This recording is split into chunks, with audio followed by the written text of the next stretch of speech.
Can hypnosis reduce the intensity of chronic pain? Absolutely. I can vouch for that.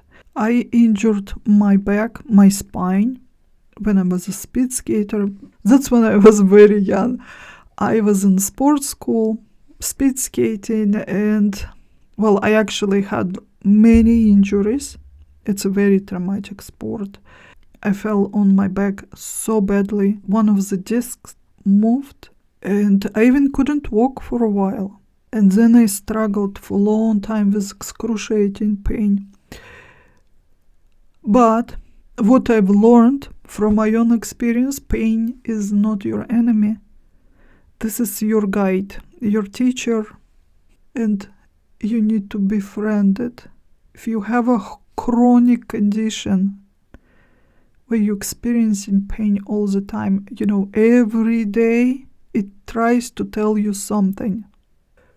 When you start to listen and understand where this pain is trying to bring your attention, what it shows you, what it needs from you, you will adapt, you will learn to manage it.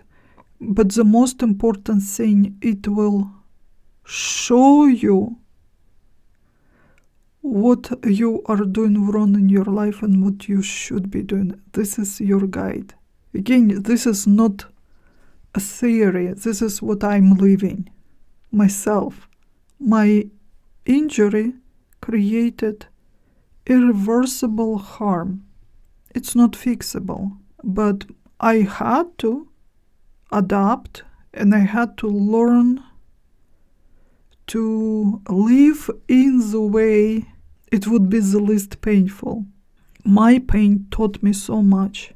I'll tell you more. When I moved to USA, tick bit me and I got Lyme disease, which affected really badly my joints.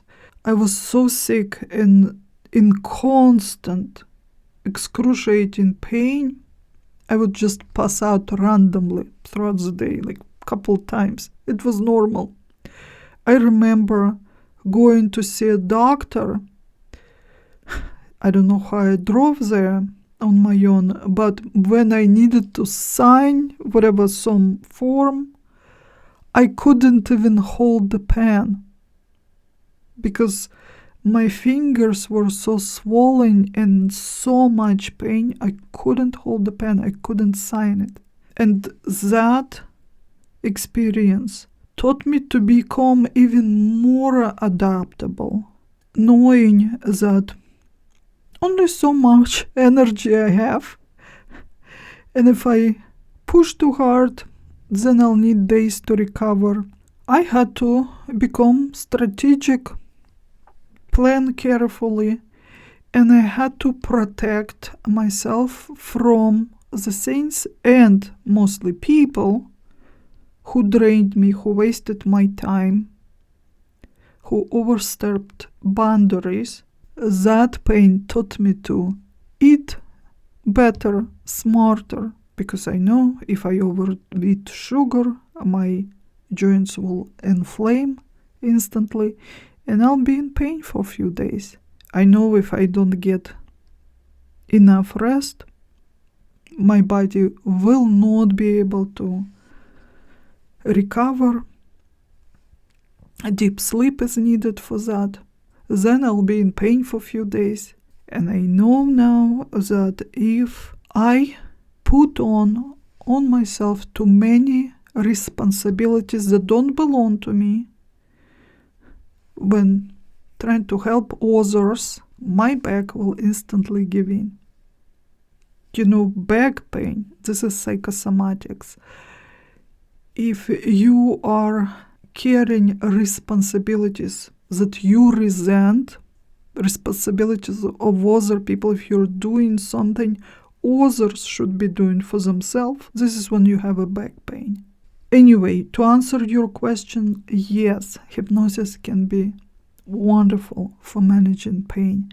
You can even numb it. When you have an episode, when your pain gets really bad, you can learn self-hypnosis and numb the pain completely, at least for a while.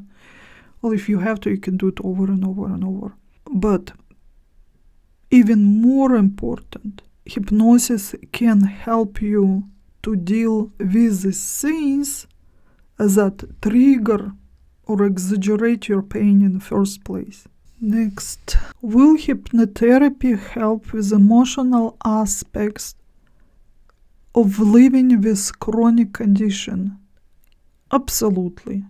Well, with exception of extreme cases. Things happen. People get sick. Some people born sick. But, outside of those extreme situations, our body is very responsive to what you are doing, what are your life circumstances, and what are your plans and goals. If you are leading very passive lifestyle, not doing much, your body does not need to work hard to produce the energy. This is a very complex machine, works non-stop. There's lots involved. The body has to continuously produce hormones. We're driven by a cocktail of hormones. And if there is no need for it to work hard, why would it? So it starts to slow down all the processes for preservation. Think about it. Remember situations from your life. Maybe it was a quiet phase of life. You did not feel very well. You did not have a lot of energy. But once you needed to do something, once you had to all of a sudden become active, this is when your body mobilizes. You have boosts of energy. You feel better. You become stronger. Remember yourself during the worst moments of your life. This is probably when physically you became the strongest. You could go through anything. You could probably go without sleep and food for days, driven by adrenaline. I'm not saying that it's good, but to my point, our bodies are very responsive to what's happening to our circumstances, our environment, our intentions, our plans and goals. If you do not have at the moment ambitious plans, rethink that. Set some. And you will see how your body will start adapting and mobilizing. You'll have energy rising. And you most likely will feel much better. And also on the opposite spectrum, our body can respond with pain and illnesses to certain situations. But it wouldn't have to be this way if we would listen to ourselves, to our souls. Your desires, this is your GPS through life. But by the adulthood, we master the skill of suppressing our desires, especially women. What you want is not important. There is duty, there are obligations. You need to go to work. You must do certain things whether you want it or not. We ignore what we want. We force ourselves to do things we don't enjoy. Your soul is knocking and knocking and knocking for a while. You ignore. And because you're not listening now to the emotions, thoughts, desires, what is the next step? The soul will keep communicating and it will find a way to get to you. Next step is pain. And it's a beautiful thing if you don't ignore pain and do something about it. Pain is not your enemy, it's your guide. It shows you the way. But if you keep ignoring, this is when you develop in chronic conditions, serious illnesses. subconscious will create situation where you can get injuries. 100% sure it was that in my case when I injured my back. I never liked speed skating. I hated it, absolutely hated it. I am very introverted, non-competitive, and it was especially so in my school years. I was much younger than all my classmates. I was so tiny because I was actually born premature. So early, I wasn't supposed to survive. Anyway, I did survive. I was really tiny and skinny. Somehow, this trainer saw a potential in me when she came to school. This is how I was taken to the sports school. My parents were happy because lots of benefits came with this. We were taken care of very well. There were a team of doctors watching over us. We were dressed well, fed well. We were traveling all the time. I hated all of it. I endured so many injuries. I can't even count. Probably every bone on my legs and feet were broken at some point. I had even my nose broken. I don't know if you can see. I still have this heel. I have scars all over. I think at least some of those injuries were because I did not want to be there. Of course, I never thought to myself, oh, let me injure myself so I don't have to continue skating. But subconsciously, this is probably what I was doing. At some point, the injury was so bad, I was left handicapped. Imagine I am in a hospital, a teenager. Doctors don't know what's gonna happen to me. My parents were so devastated, doctors wouldn't even let them close to me. And I don't remember feeling fear or much of anything. Of course, I was probably heavily medicated at that time. Kind of not knowing what's the next step. You know, you have a plan, a vision of your life, you're kind of going on the path, and all of a sudden, this path, this road is gone. This is how I felt. And then my pediatrician comes. He was so good to me, always. Every time I'd get sick, and I was sick often as a child. Common colds, bronchitis, pneumonia, endless injuries. I mean, colds are a given when you're a speed skater. You are on ice every day. And imagine in Siberia, getting chills just thinking about it. Medical system in Russia is different. When a child gets sick, parents don't take them to the clinic. Pediatrician comes to your house. So he'd come,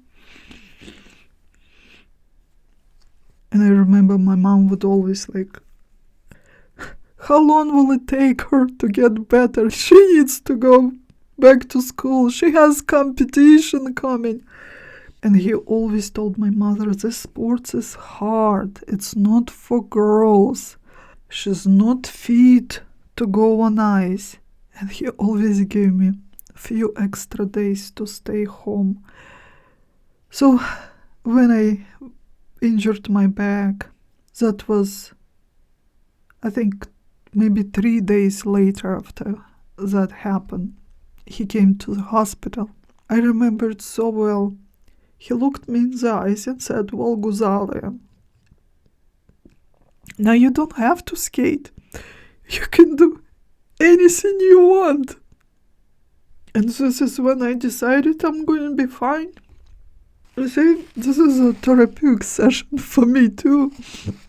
So, whatever your pain is, whatever your condition, illness, with exception of some extreme, cases, what is your pain is showing you.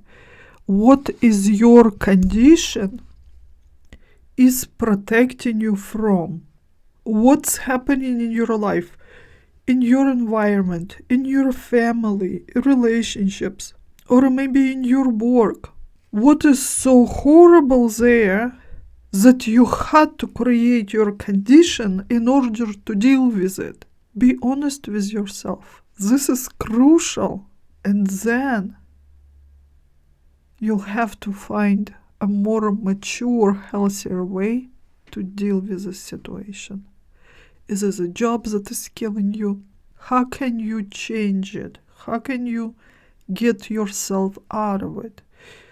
If this is a relationship where you are dying, how can you get yourself out of it? Or change it? Whatever the situation is, once you face it and decide how you're going to address it, even if you don't do it, if you won't be able to do it instantly in that moment, but at least you decide that you now going to deal with it differently and make a plan, that very moment your healing will start. May not happen instantly, may not happen completely, but I promise you it will be better than what you have now. Right, what's next? There is actually like 2 more pages of questions. I think I'm going to wrap it up for now. If you want to add to my list other questions, please feel free. Maybe not right away, but at some point I will answer all of them. And for now, I wish you a peaceful and pleasant evening.